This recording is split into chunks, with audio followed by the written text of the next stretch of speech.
Así que amigos, bienvenidos.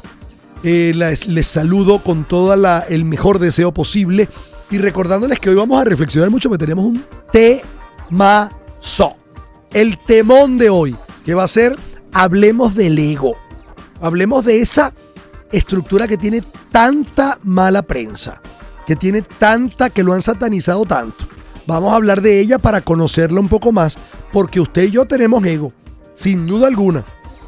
Y ese ego tenemos que ponerlo en el sitio que corresponde para que ese ego no sea nuestro enemigo, sino que al contrario, sea un aliado de nosotros. Mis redes sociales, @FragaCarlos en Instagram y en Twitter, Carlos Fraga Oficial, un canal de YouTube lleno de contenido totalmente gratuito para ti, con solo suscribirte, Carlos Fraga Oficial, hazlo ya.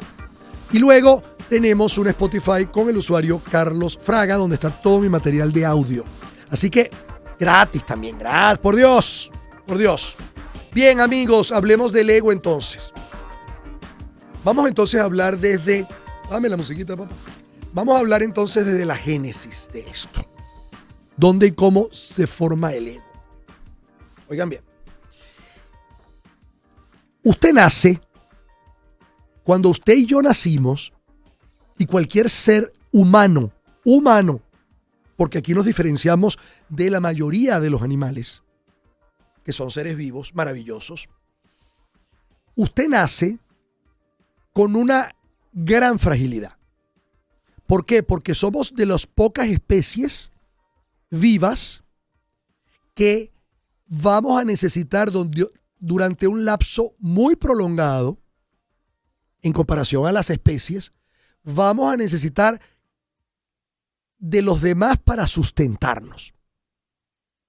Por lo tanto, cuando usted nace a la vida, y esta semana hablamos del nacimiento, cuando usted vive la experiencia de entrar en la vida, usted vive una experiencia donde de alguna manera algo de usted se sorprende porque nada de lo que usted le da vida lo puede hacer usted por sí mismo, salvo respirar.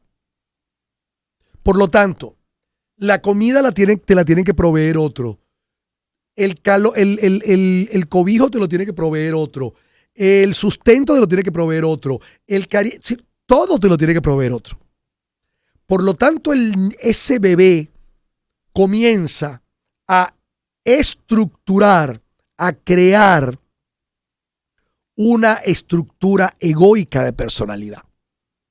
Por eso, un bebé en la casa, esto le pasa a todos los bebés, bebé perro, bebé cabra, bebé de todo, pero sobre todo un bebé humano, cuando llega a la casa, se hace absoluto dueño o dueña de la casa. ¿Por qué?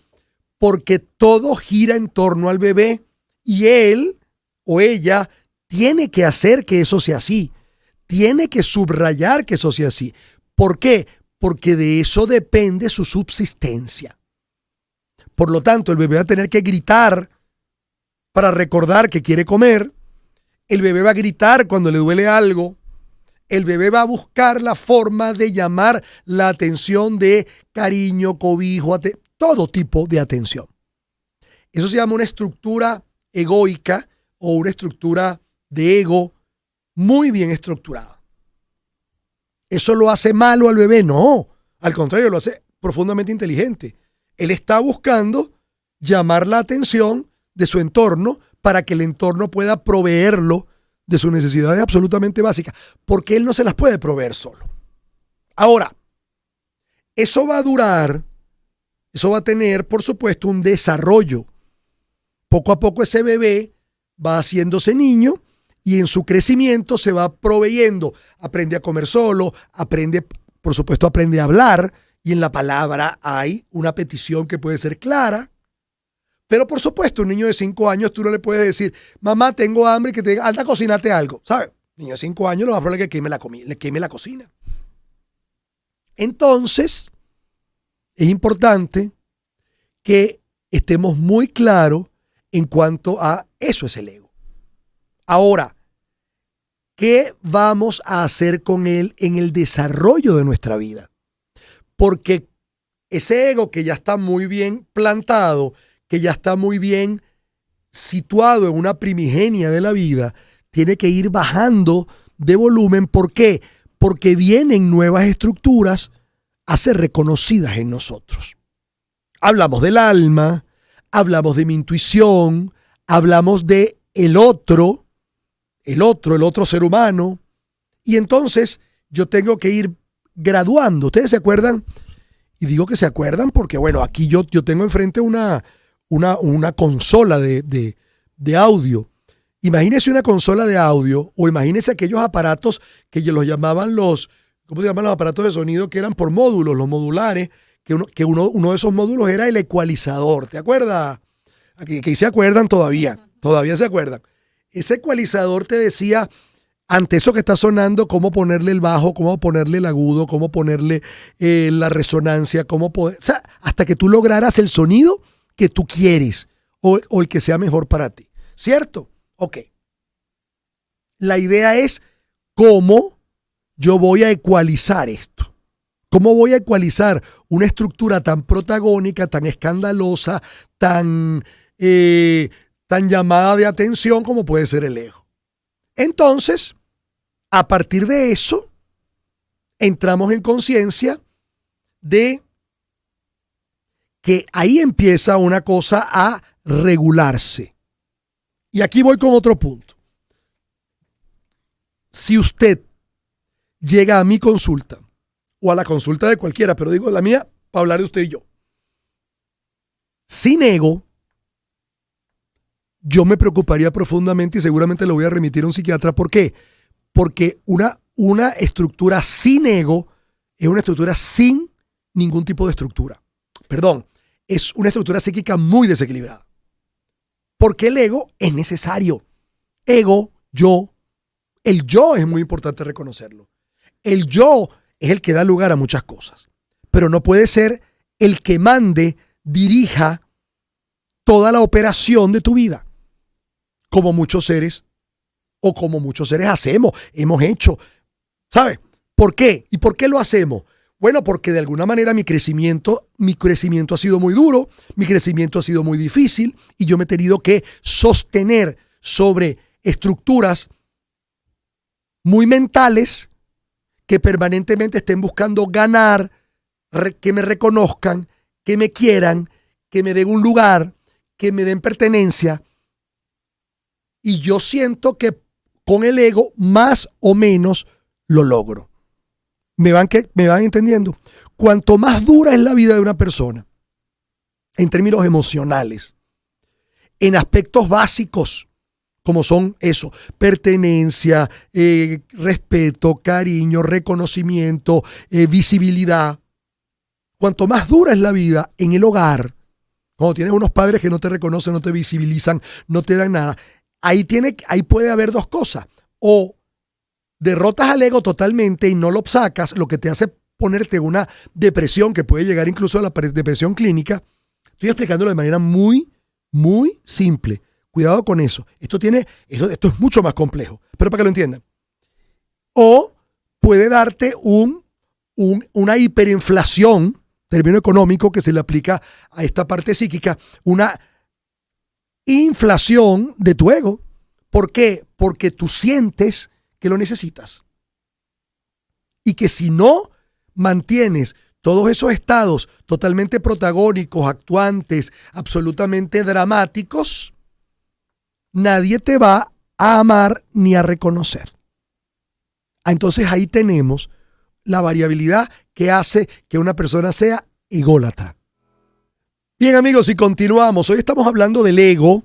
Y estamos hablando del ego para entender entonces que luego que ese niño tiene que ir creciendo en la vida, tiene que ir adaptando, modulando ese ego, pero no eliminándolo.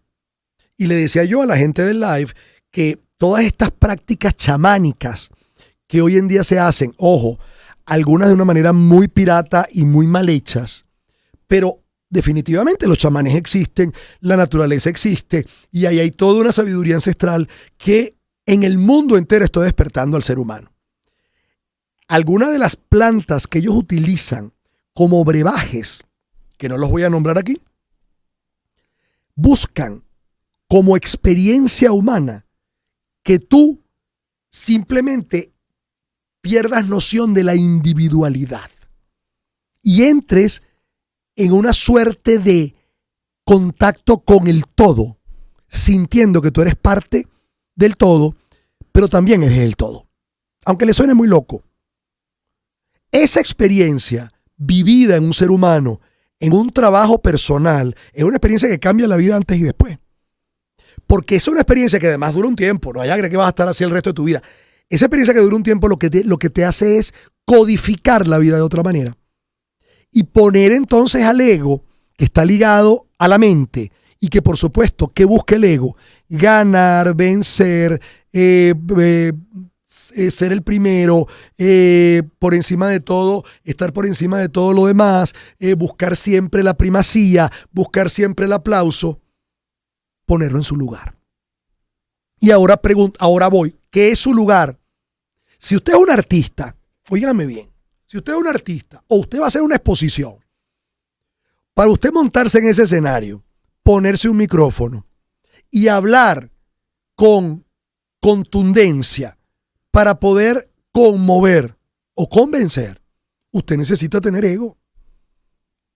Pero usted sabe que cuando se acabó la conferencia, prendieron las luces y se acabó el evento, ese ego que tú utilizaste vuelve a su sitio porque es una herramienta fundamental. Decía yo, cuando a mi consulta viene alguien sin ego, yo lo tengo que remitir a un psiquiatra. ¿Por qué? Porque ese ser no tiene estructura. Y al no tener estructura, lo que yo puedo hacer es muy poco. ¿Entiendes? Ese ser está profundamente deprimido. Entonces el ego tiene una función. Lo que pasa es que cuando el ego tiene demasiada energía o demasiado fuerza, porque le hemos dado esa fuerza, el ego se sobrepasa. Y se sobrepasa generando todo lo que normalmente genera, que es arrollamiento a los demás, que es una cosa de superioridad horrenda, que es una forma de... Eso es el ego. Por lo tanto, el ego debe estar en el sitio que le corresponde, en el equilibrio perfecto, y ese es el trabajo de la vida. Ponerlo allí. ¿Dónde está el límite? Fíjate tú que yo le digo a la gente, hey, si vas a cuidar a tu mamá, que yo sé que es sagrada para ti, o a tu papá, o a tu tía, o a tu hijo, primero cuídate tú. Pero la gente sale así como si de pronto soltaran un león. Pero qué ego, qué egoísta. Porque de ego viene egoísta. Porque no entendemos la diferencia.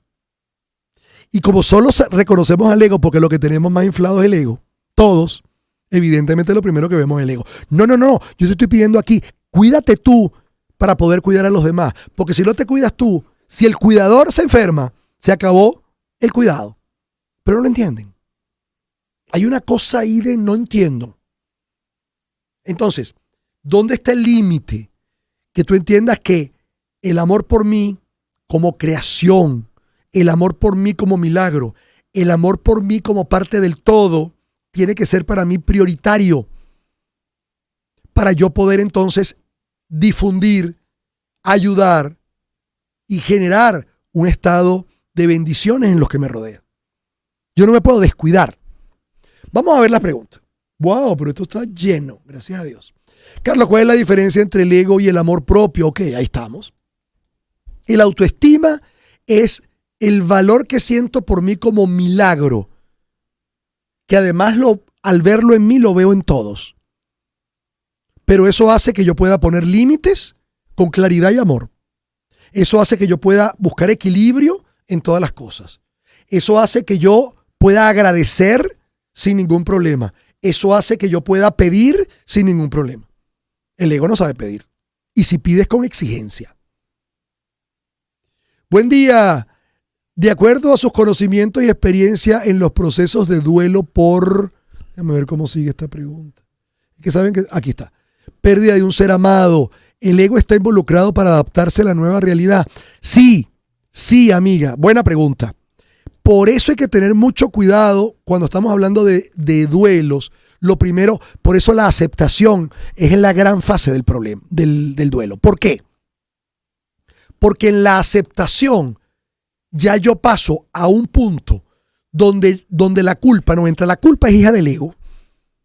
Cuando alguien me dice, pero es que mi mamá murió y yo me siento muy mal porque creo que no la cuidé bien. ¿Quién está hablando allí? ¿La soberbia? Ah, es que tú tienes en tus manos la vida de tu madre. ¿Hasta dónde llega eso? Y la soberbia es la hija del ego, la hija preferida.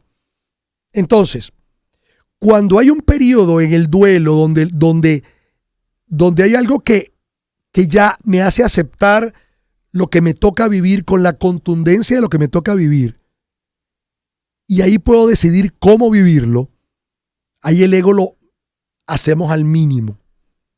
Lo ponemos en su mínima expresión. ¿Puedes explicar bien cuándo se trata de autoestima y cuándo se trata, bueno, pero todo el mundo? ¿Qué es exactamente el ego? Ya te vi, el ego tiene que ver con ese yo que vamos desarrollando desde niños en la necesidad que tenemos de los otros y cómo lo vamos desarrollando. El niño va a saber si llora duro, si llora despacio, si llora estremecido, si tiembla. El niño va a encontrar el método perfecto para llamar la atención de todos los que lo rodean y poder cumplir con sus necesidades o cubrir sus necesidades. Hasta ahí me entienden, ¿verdad? Eso se llama una estructura egoica de personalidad. Esa estructura va creciendo con nosotros y si esa estructura no se contrasta, de alguna manera no se lleva a unos niveles más sensibles, si se contrasta y se descubre en otra faceta, evidentemente esa estructura queda absolutamente comandando nuestra vida. Eso no es autoestima, eso es ego. Porque la autoestima, primero que todo, no devalúa al otro. Es decir, mi autoestima no tiene nada que ver con devaluarte a ti. Al contrario, mi autoestima tiene que ver con la posibilidad de encontrar en ti lo que pocos ven. Eso es importante.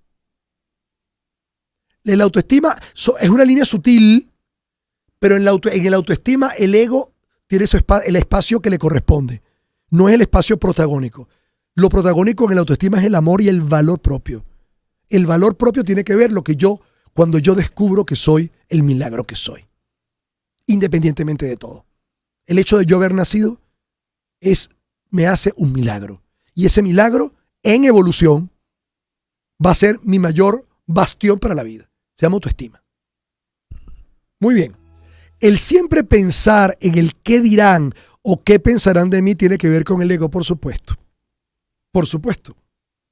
Hay una parte del ego que se siente lesionada porque el ego quiere ser siempre el mejor, el número uno, el que siempre está bien, el que siempre está mejor. La gente lo hace defensivamente.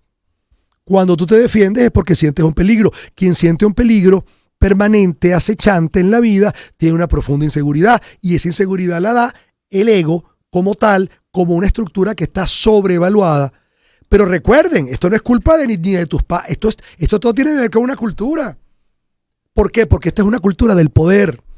Nosotros venimos en una cultura del poder, una cultura del que el que llega, del que logra, del que triunfa, del que domina. Ese es el ego.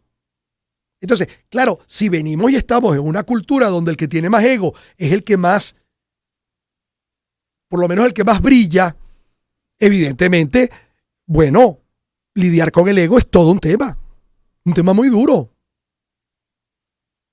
Así que es importante verlo de esa manera. ¿Cómo salir de una estructura narcisista? Creo que caigo en ella cada vez que busco pareja. Bueno, cuando veas la tuya. Cuando tú veas dónde está esa parte narcisista en ti. Y recuerda, te lo voy a hacer. Bueno, aquí mis amigos psiquiatras a lo mejor me van a regañar, pero no importa. Pero es que esto hay que darle a la gente cosas que la gente pueda masticar.